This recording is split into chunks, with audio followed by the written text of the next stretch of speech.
And hello and welcome to the last session of the day at the TARGETjobs Virtual Careers Fair. My name's Matt, I'm one of the editors for TARGETjobs, and we've saved one of what I personally think is the better topics till last. What's next for the class of 2020 and beyond? Given the way 2020 has been going, you might think it's a plague of locusts, but I'm hoping our panel today is going to convince us otherwise, that there is optimism and there is hope out there. So if I'd like to start off first, if I'll just pass you over to introduce themselves. Could Claire from Enterprise Rent-A-Car, if you care to just tell us a little bit about what you do and where you work. Absolutely. Hi everyone. Yes, my name's Claire Bainan. I'm the Talent Acquisition Manager for the UK and Ireland for Enterprise Rent-A-Car.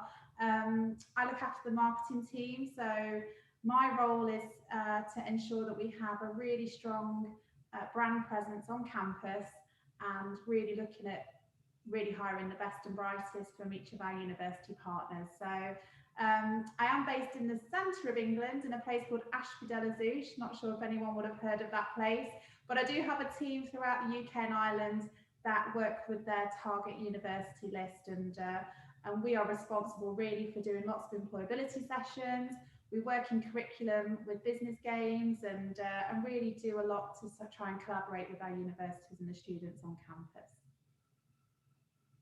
And thank you very much for joining us today, Claire. And Lucy, if you could, Lucy from the ICAW, if you could tell us a little bit about what you do and where you work. Good afternoon, everyone. I'm Lucy. I'm the Marketing Manager for Student Engagement for the ICAW, which is a bit of a mouthful. We're the Institute of Chartered Accountants in England and Wales. But don't be fooled by our title. We are a global company. And my role is really to work with schools, colleges and universities across the UK to raise awareness about routes into the accountancy profession, and most importantly, to do quite a bit of myth busting around what it means to work as a chartered accountant. Thank you very much, Lucy. If we'll start off, I think it's clear that we should establish kind of how things have changed a little bit over 2020, obviously with the coronavirus pandemic, social distancing and working from home in place. So if we could start, we'll start with you, Claire, and what do you see as the long-lasting changes to your recruitment process this year? And what have you learned from the pandemic, from some sort of home working and communication? Yes, we certainly had to adapt quickly. There was no testing on anything. We kind of just leaped in and decided to change some of the elements of our recruitment process, actually. We do all of our interviewing initially virtually. So if you apply online, you'll have a virtual interview with one of our recruiters, which is an experience that a lot of us haven't really gone through before. So we are doing a lot of sessions around helping students adapt to the virtual environment and really conducting themselves the best way possible there. And then if you're successful, the next step is a visit at one of our branches. So you do actually have an interview in person with one of our area managers. And we've also decided to change the last stage of the process, which now we don't have, which was an assessment centre. So actually the final decision is made at the branch with the area manager. And we just decided that the assessment centre, we could have adapted it, and we could have made it an online session, but we were able to identify those competencies that we assess at the assessment centre and bring it into the branch visit. So I would say that's been a big change for us, really adapting and changing our recruitment process. The role, in essence, the management trainee role that we hire for is a position where you are based at one of our branches still. And, you know, COVID is really, at first it was, we had to obviously adapt very quickly to the change in the business and the fact that really nobody was renting vehicles and everyone was in lockdown. But actually, as we've come through that, we've really seen an uptake in our business. We're busy. I think our customers are really changing the way they're looking to travel. So less on public transport and more looking at renting a vehicle or using our car club program where you rent by the hour. So we've really looked at our business lines and seen that actually some have really thrived off the back of COVID, because people don't want to all get in a vehicle together or necessarily sit on a train to travel. We are really looking at some different routes for our customers, really, to ensure they're safe. And I mean, you mentioned that you've changed your recruitment process a little bit. How is it are you bringing your new hires into branches immediately, or is there a degree of online training? Like how are you handling the new jobbers? Yeah, so we are hiring, which is positive news, and the team came back at the start of August, so we have processed and hired quite a few graduates onto our programme, because we do hire all year round. We don't have a deadline. So when you start, you do have an onboarding and orientation session, which is completed virtually. So that the first few days will be virtual. But we really thought that actually the old way we used to induct our employees into the business was to have them in the classroom for maybe up to a week to really understand our business. Now, if we mirrored that in the virtual world, that would be very tiring, I think, for people to sit in front of a laptop all day and learn. So we've actually took that now into bite-sized chunks over a period of a few weeks. So you are still on branch placement pretty much straight away after the first day, after you start, and you're learning on the job, but you also have the opportunity to come together with your peer group that you started with to have some virtual learning opportunities with our development team. Thank you. I think that's really nice to hear. It's that sense of community. I think that during the pandemic has been really interesting, where you're bringing people on board. They still have teams. It's just doing it all virtually. It's quite a nice. Yeah, and we try and make it fun too. I think, you know, try and make it fun and interesting. There's a lot of ways that we can engage our employees virtually, like we do in the classroom, to hopefully help them sort of open up and really hopefully form a friendship group with the people they start with. I think that's really important. Definitely. And Lucy, so we were talking a little bit before this, because the ICAW, we're not talking about directly just what you directly hire. You're obviously in touch with a number of accounting firms, and you get feedback from across the profession. So maybe you could tell us a little bit about how your working practices have changed, and also how some of the firms you're in touch with have changed. I think I would echo a lot of what Claire has already said. I mean, we work with around about 6,000 different employers, and they all have had to adapt to a sort of a virtual environment in terms of their recruitment. And we've seen some fantastic examples where the kind of traditional assessment centres have been able to move online, and firms have certainly been adapting very quickly to that. In terms of what that means for the future, we're probably going to see a virtual recruitment process certainly for the foreseeable. But I think that has huge advantages as well, although it can feel very uncomfortable at first doing things via a computer screen and via video. But I also think it gives you an opportunity to really get across who you are as an individual when you're a graduate applying for these roles, because sometimes it can be quite intimidating in those large assessment centre processes to be able to stand out. So I think it's giving more scope for more one-on-one conversations, which I think will be quite exciting to see how that develops over the year. Thank you, and that's a really good point to mention. I think when people are nervous about job hunting at the moment because of the headlines and everything else, but not having that psychological pressure of walking into the big room with the desk and the kind of sort of barrier. You've got the computer. It's quite an interesting point to raise. I think it's also important to point out just how many vacancies there are that are live out there at the moment. I mean, Claire has mentioned, certainly with Enterprise, they're still recruiting. From an accounting and finance point of view, we think that there'll probably be in the region of about 4,000 graduate positions available during this year and this sort of recruitment cycle. So there's definitely stuff happening still. And is it a similar, from what you've heard, it's a similar system when you're onboarding people? It's got to be done sort of remotely, because obviously there'll still be probably studying for qualifications, but when you're first joining a firm.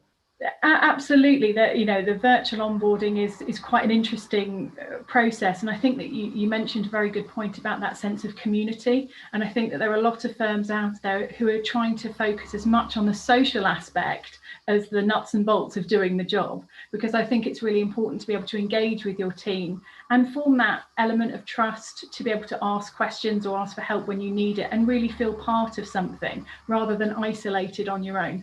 And I'm sure that Claire's teams are doing something very, very similar as well. So, yeah. Sorry, Claire, didn't mean to interrupt. No, I was going to say, I'll mirror everything Lucy said. Yes, we're very aware of most of our employees. We have obviously the rental opportunities, the management training opportunities in our rental network. We also have a lot of administrative roles too.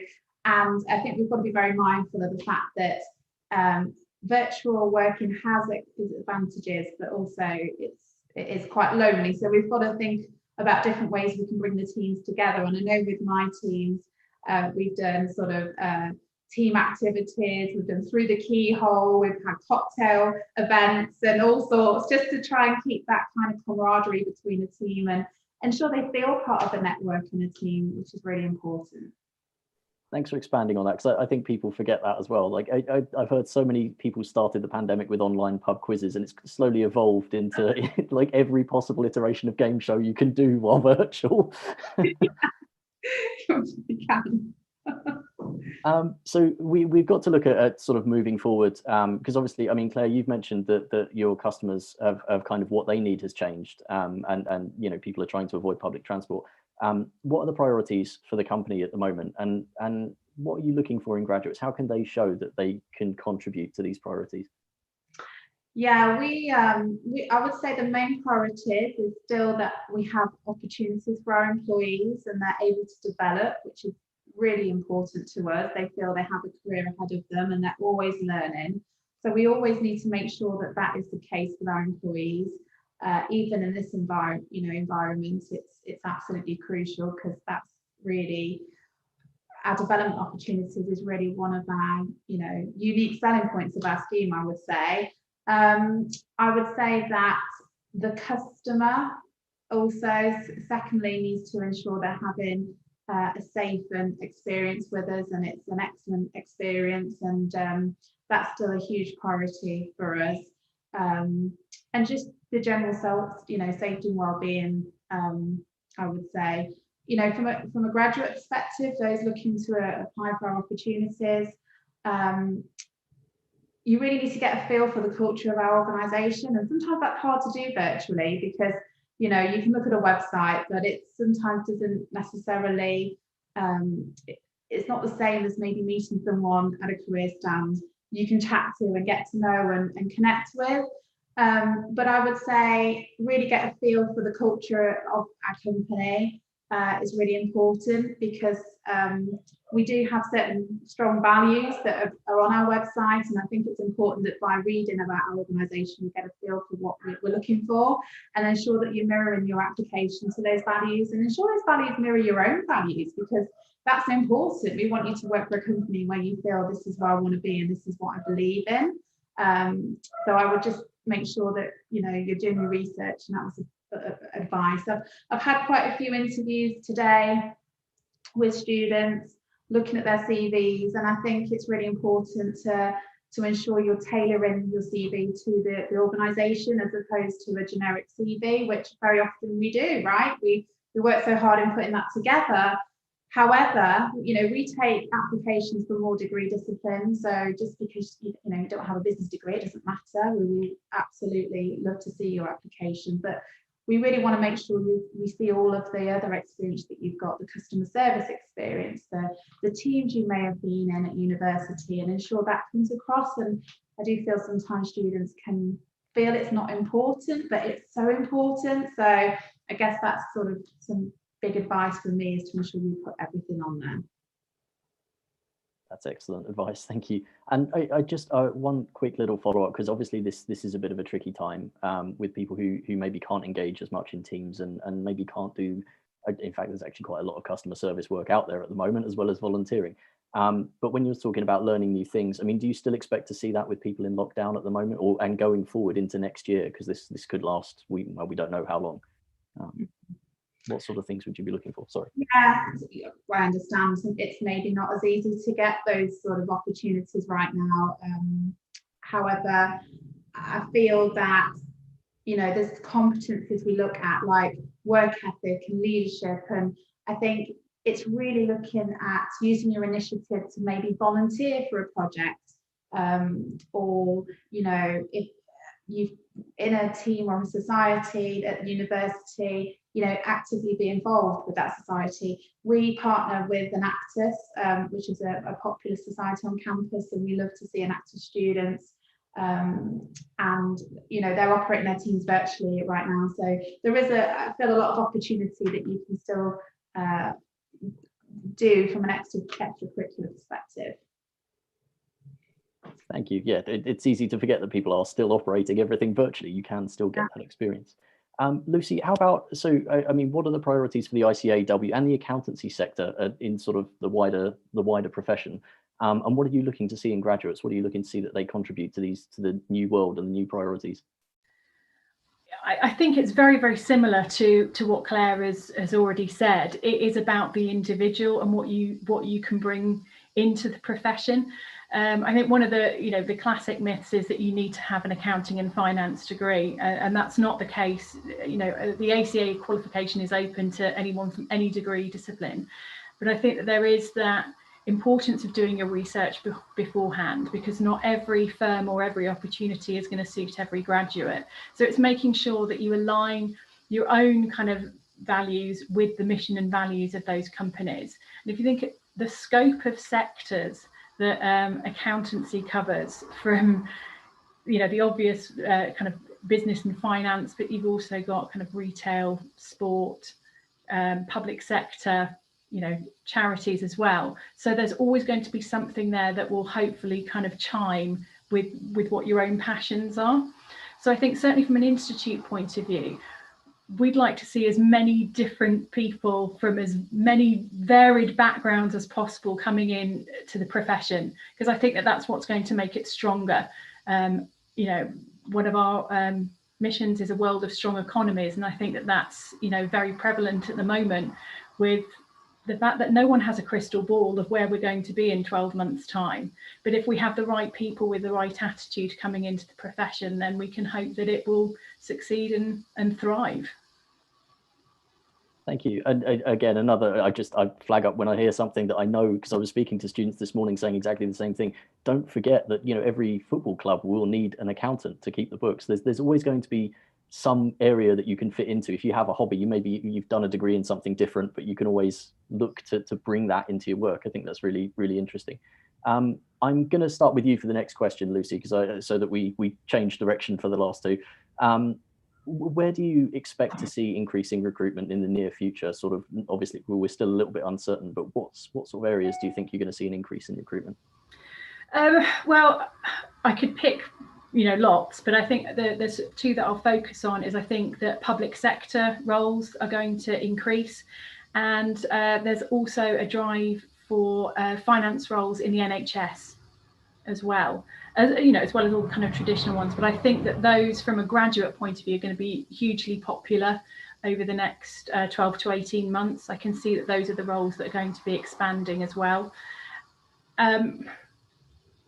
I'd say that, in the accountancy sector at the moment, everything is expanding. A lot of the kind of graduate roles for this year have been deferred starts to January and early sort of 21. So just while people kind of getting a handle on sort of post initial COVID shock, really. But it's impossible to kind of just pick one area. I think everywhere, really. Sorry if that's a really terribly vague answer. I think that makes absolute sense, doesn't it? I mean, at the moment, the financial pressures are on, across the global economy. Every business needs its support and everything else. So there is going to be a demand for a certain sector to step in. Thank you, Claire. Where do you see recruitment increasing in the future? What areas? Well, we hire mainly for our management trainee program. It's a promote from within culture, so everyone starts their career the same way. I started with Enterprise 18 years ago as a management trainee. So definitely within that position. We do have other opportunities. I would say probably really not as much. I think mainly it will be the management trainee role where we will see a surge of hires. We've got the positions open on the website currently. We will be looking to open more opportunities, because the benefit of the program is that we have branches throughout the UK and Ireland and most local towns and cities, so you don't necessarily have to relocate for the opportunity. Since we came back in August, we've already hired probably about 250 graduates into our branch network, and that's purely because we have seen growth in some sectors. Our core market is replacement, so those customers that have had a car maybe off the road or damaged and needs a replacement vehicle, you know, that type of business just hasn't gone away, and we've seen almost a very busy period there. And as I said, our car club sector, we've also got a flexi rent division for our commercial vehicles. So we've acquired a new company during lockdown too, so again that's created some opportunities for growth, and actually we've created some new positions that we never had before COVID, you know, some new positions that we put, I guess, strength in our leadership in some divisions, because we now see that our customers are choosing to travel in a different way. So yeah, feel positive. There will be some elements of some local scenarios in certain regions where they might go into lockdown, and that might change the nature of what we need. Our airport locations are still quite quiet, as you can imagine, as nobody's really using the airports too much, or as much as maybe we were a year ago. So yeah, I feel the management training program, the jobs are on the website, there'll be more to be added, and I feel pretty confident that, you know, we will continue to hire for that role. Thank you both for answering that one, because it's really refreshing amongst the sea of kind of, you know, quite despairing headlines to hear people say, actually, there's quite a lot. We need people here and there and everywhere. And I hope to those of you out here watching that's a positive message. Lucy, how about longer term? Do you have any are there longer term plans for change, and what would they be in accounting or at the ICAW? That's a really good question, and I will just get out my crystal ball for you now. I kind of don't know where to begin. I think one of the things that's important for us as an institute at the moment is heading towards being carbon neutral. That's something that is a big focal point for us at the moment. We have a great commitment towards climate change, and there's loads of information on our website about the sort of initiatives that we support and get involved in. But I think it's also kind of being an advocate for the profession as well, being that, you know, trying to influence as much policy as we can do in a positive way. But in terms of predicting the future, I just wouldn't want to put my neck on the line with that at the moment. That's absolutely understandable. But it is interesting, because I mean, are you looking for graduates then that are familiar with paperless offices and things that are? Is that something that you would say, you know, you need to be aware of this when you're going into? I mean, with the risk of sounding terribly cheesy, I think one of the key things is being adaptable to change, and having that kind of self-motivation and resilience. Those have been the key factors. I think every single one of us working in the entire country and the entire world have had to deal with over the past year, and I think that's going to become even more important. I think we all know there's no returning to what was normal. I'm not going to coin any more cheesy phrases, I promise, but I think it's just having an adaptability to roll with what comes, and have an authenticity with that. Certainly for us, trust is a big thing, and I think that will be across the firms that we work with. There is an awful amount of trust when you're working from home, and it's being transparent about that, I think. So being prepared to discuss that at interview stage, I think, would be a good thing for graduates to be able to do. Thanks. That's really useful. And for those of you out there watching, we did do a webinar on resilience not long ago that I think is about to go up on Target Jobs. I'll try to get it linked through to the events page, but otherwise, if you go to Google resilience and Target Jobs, hopefully it will pop up. Claire, how about you? What about long-term plans for change? I know this is always the crystal ball question again, but. Well, I think would we ever go back to what we were like pre-COVID? I don't feel that will be the case. I feel that we'll have a proportion of our workforce still home working, and we are doing that today.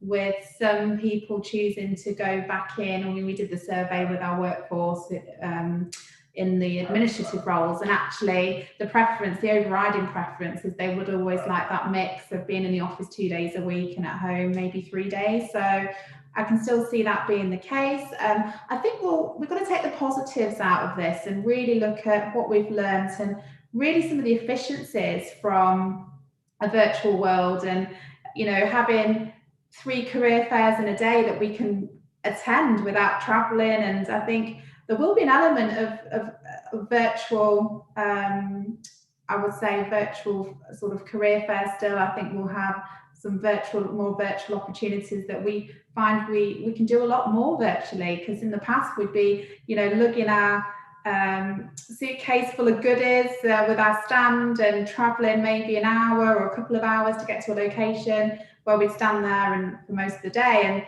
we could probably, look at really being on campus at 3 different places in the same day potentially. So I feel that the future looks like we will still maintain a blend of being on campus, but also an element of virtual sessions.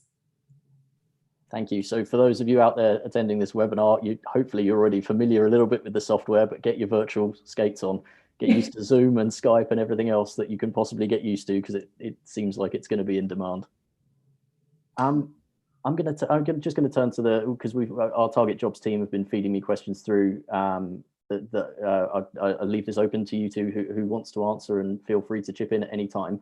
The first one we have is, do you think 2020 graduates are at a disadvantage to 2021 graduates when applying for the same roles? That's a great question. I think no, not if you are proactive and really look at how are you going to stand out from your peers. If you kind of sit there and expect that, and I did it, I left uni and I applied for lots of different opportunities, didn't really, tailor my applications, just expected that I would hear back and I would get an opportunity quite easily. But you've really got to work for it, I would say. And I wouldn't say that was any different to this year, to next year. You've got to work at how are you going to stand out from your peers? What's going to make you different? How are you going to attract the employer's attention, and how, they're going to want to hire you. So you've really got to be a lot more strategic. But I would say that's no different to any year. The best people will get those positions, and you've got to work out how to be one of the best. I would completely agree with that. And I think the other thing to bear in mind is that everyone understands what the class of 2020 have been through this year. It's been a unique one. So you're in a lovely position that everyone knows that it's been a challenging one. But Claire is absolutely right. It doesn't mean that you're not going to have to fight for those roles any more or less than anyone in any normal year. At the risk for anybody who's seen me on the previous webinar, I sound like a stuck record, but it's been hard on everyone. I know it's difficult when you're looking for a job, but you have to remember that the companies you're going to have had to adapt in a similar way and get used to everything. So people understand what 2020 is like. The second question we have is, how can I rebrand and adapt? So full extra marks for the use of rebrand. How can I rebrand and adapt to work in a transformed work landscape? Who would like to answer that one? Oh, that's a really good question. And I don't think that there's an easy answer to that as well. I think from my point of view, I would say just be as truthful and as close to who you are as you can, and don't try and pretend to be something that you're not. I think one of the mistakes I see quite often from graduates is they try and transform themselves to fit into what they think the employer wants, when you can't pretend to be something every day that you're at work. You kind of are who you are, and people love that uniqueness. So don't try and over brand yourself. I mean, I'm sure Claire would say a similar thing. There is a danger of becoming too fake. Yeah, I completely agree. Be authentic. That's really important. And I would say just feel that you can reach out and ask questions and understand how you can best adapt, because you're coming into a new industry, a new role. Nobody is going to expect you to be this finished article, right? So you are learning, you're developing. I'm 18 years of enterprise, I'm still developing. So don't feel that you have to put that face on, that because you will get caught out. So actually it's better to be authentic, to ask questions, to have that vulnerability a little bit, to say, look, I really want to be the best at this and be successful. Can you tell me, you know, give me some tips, some ideas? Who can I reach out to? Reach out to best in class. You know, we talk about that a lot at enterprise. So yeah, I think you know, you've got to be true to yourself, like Lucy said. Exactly, and you're actually, you know, if you have genuine enthusiasm, it will show through. It's not something that you can bolster up. And also, if you do feel that you need a change, I think what you said was quite, you know, there are obviously, we have 2 graduate recruiters here. You have the option to communicate with at the moment by asking questions as part of this webinar. You know, there are other platforms out there, LinkedIn, through websites, you know, that you can go to contact people. So you know, if you feel you need to change, ask them for advice. I like the idea, ask best in class. That's quite a nice way of putting it. This is what I've been thinking of as the $64,000 question in the middle of the pandemic. How can we justify a gap in the CV due to the pandemic? And what can we do to strengthen our applications? First of all, I wouldn't call it a gap in your CV, because, you know, we sort of mentioned it a little bit earlier about sort of justifying what you've done during lockdown, and there's this terribly competitive, oh, I did all these 75 different courses and went on all of these webinars.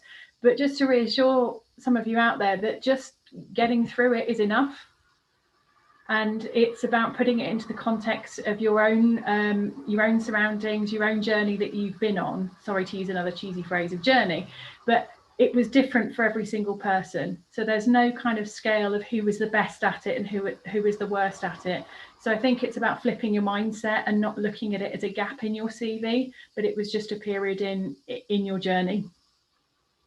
I'm not sure whether Claire would agree with me on that one. Yeah, no, completely. And also talking about, we've all gone through this lockdown, and we understand that, you know, there are going to be periods of time where, you know, you're not necessarily going to be working or involved in a team or a society potentially, but that is definitely not going to be looked at in a negative way. And it's really looking at, and to me that, you know, suggests that there's maybe a lack of confidence there in their, you know, in their CV. But please don't feel that that is going to hold you back, because, you know, we've all been here. You know, I've been on furlough for a month and a half, and you know, I've had gaps in my CV, you know, but it's absolutely fine. And like Lucy said, you know, it's almost like that terminology is, this is a negative thing, but actually there's probably lots of things you've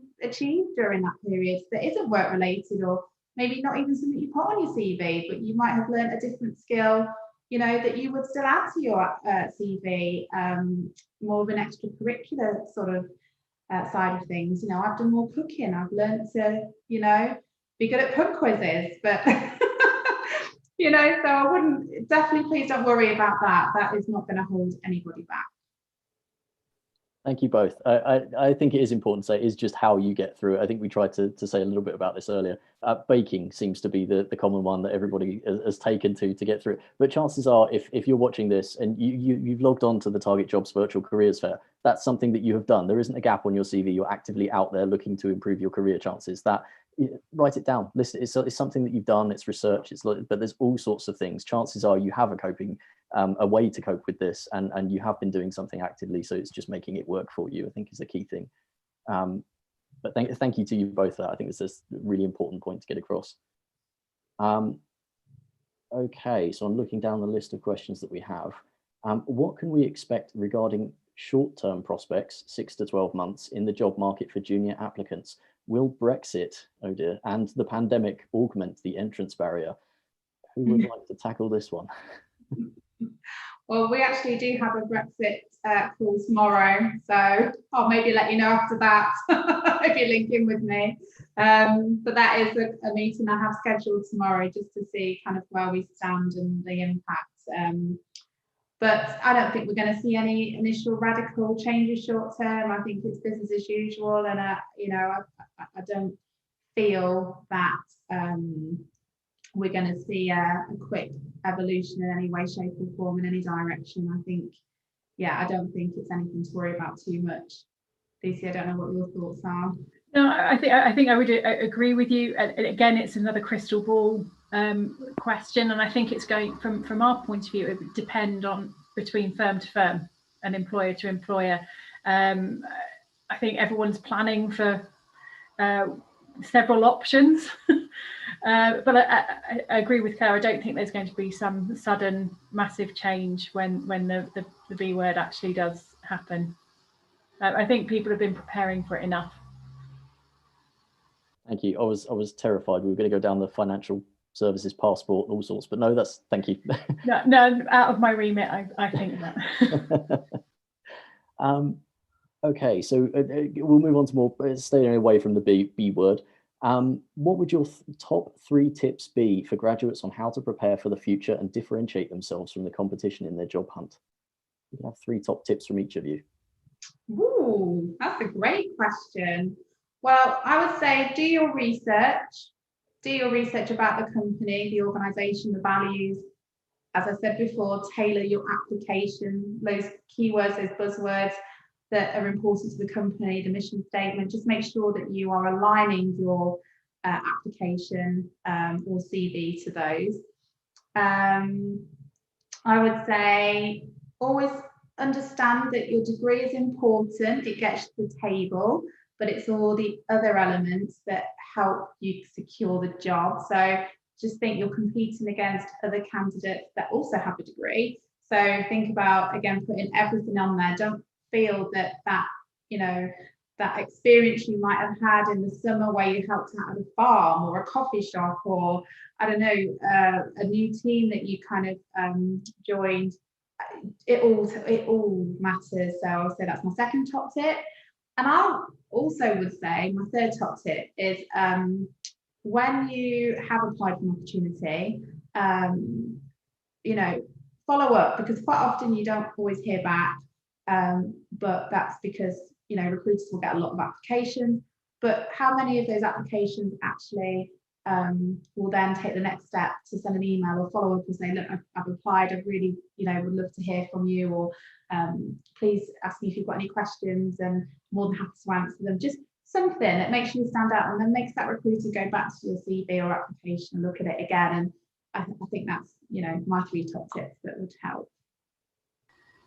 Yep, I would completely agree with those. I'd say research is number 1. You'd be surprised how many people don't read the basics of the job description before they apply for it.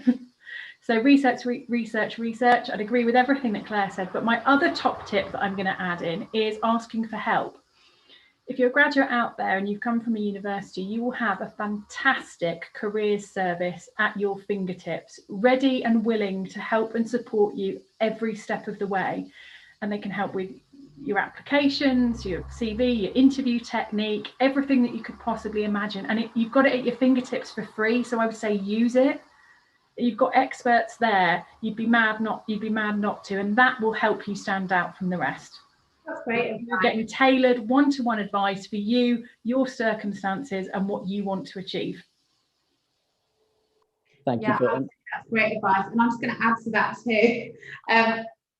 Have you ever thought of maybe reaching out to employees who already work for the organisation that you want to work for? Because I know that if you make contact with anybody within our company, they'd be more than happy to talk to you. And I think sometimes it's nice to hear it from the employees that are doing that role today. So look at LinkedIn, create a network, ask them questions. And I think then by mentioning that in your interview makes you certainly stand out, because again, I don't hear that enough in any of the interviews that we have. So thank you to you both. And that mentioned for the careers services as well, we're talking about contacting employers. Sometimes they can put you in touch with alumni, sometimes they'll be able to put you in touch with employers as well. So it's a really good shout out for the careers services. If you've not been to visit yours at university, do go and have a chat with them.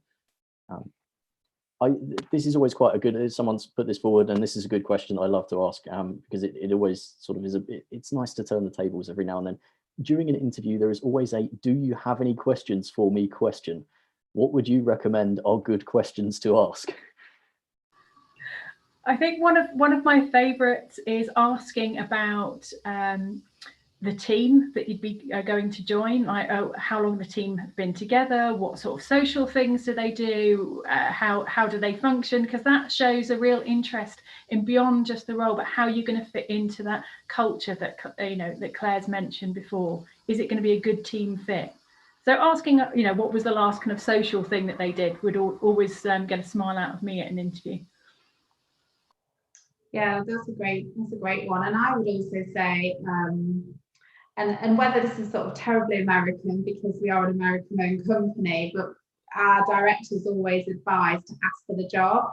So yes, you might not turn around to a recruiter and go, so can I start? When can I start? Very presumptive, I know. But maybe, are there any reservations that you have right now that that I can help with? Is there any, if I answered all of your questions, is there anything else that I can cover to ensure you have everything you need? Just kind of check back in with the recruiter and just sort of sense check them and have that opportunity to maybe cover a question that you may feel you didn't answer too well, but then can maybe draw back to it at the end of the interview. So I would just maybe try and almost sort of, we call it trial close, but try and sort of test the waters a little bit with the recruiter too. Another great one is to ask the advice of your interviewer to say, what advice would you give to someone starting in your company in their first couple of weeks? What advice do you wish you'd had in the first couple of weeks that you'd started working there? Because that creates a personal connection with that interviewer as well. And often you might get some interesting stories from that as well. Thank you both. Again, it's hit on the key point, which I think is to remember that when you're asking questions, these are people you're talking to. They work for a company or they work for a firm, but they are going to have, they've worked in the job. They're going to ask them about their job, ask them about their social life, ask them what advice they give. I do quite like the enterprise question. So when do I start? I thought this genius, absolutely brilliant. I think we've only got a few minutes left, and I was keen to get through as many questions as we could. So I think I'm going to have to make this the last one.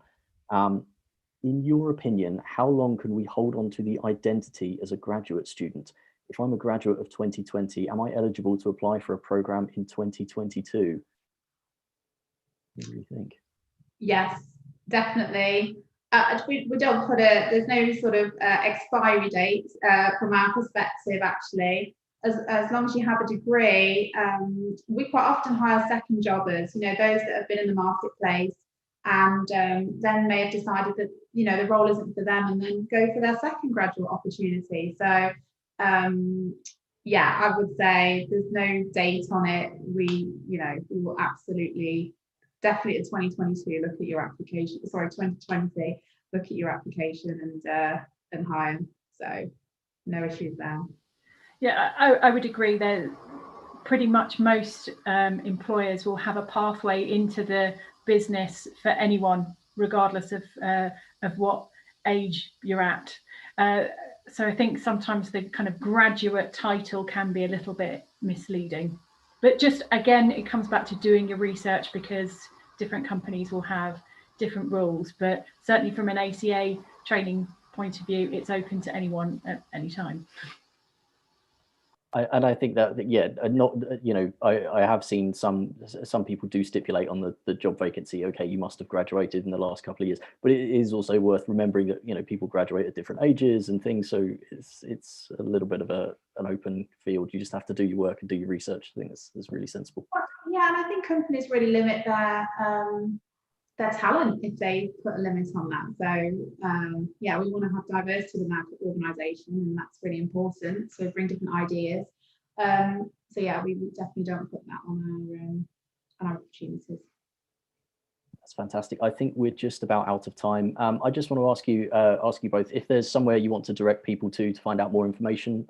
If you could just let us know a web address or something over the air quickly. Yeah, absolutely. So I would like you to link in with me, actually, if you are interested in our opportunities. So then you can have an opportunity to chat to me direct, and I can point you to the website. But if you look at enterprise.careers.co.uk, you will see all of our opportunities on there. Thank you very much. And Lucy? I would echo the same. I'm always open to answering any questions that anyone might have, but the main information you'll find on our ICAW careers page, and also ICAW training vacancies has all the live graduate vacancies on there as well. That's fantastic. Thank you very much, Claire and Lucy, for joining us today. I hope that's been really helpful for everybody, and I hope everyone's walked away feeling a bit more positive about the future.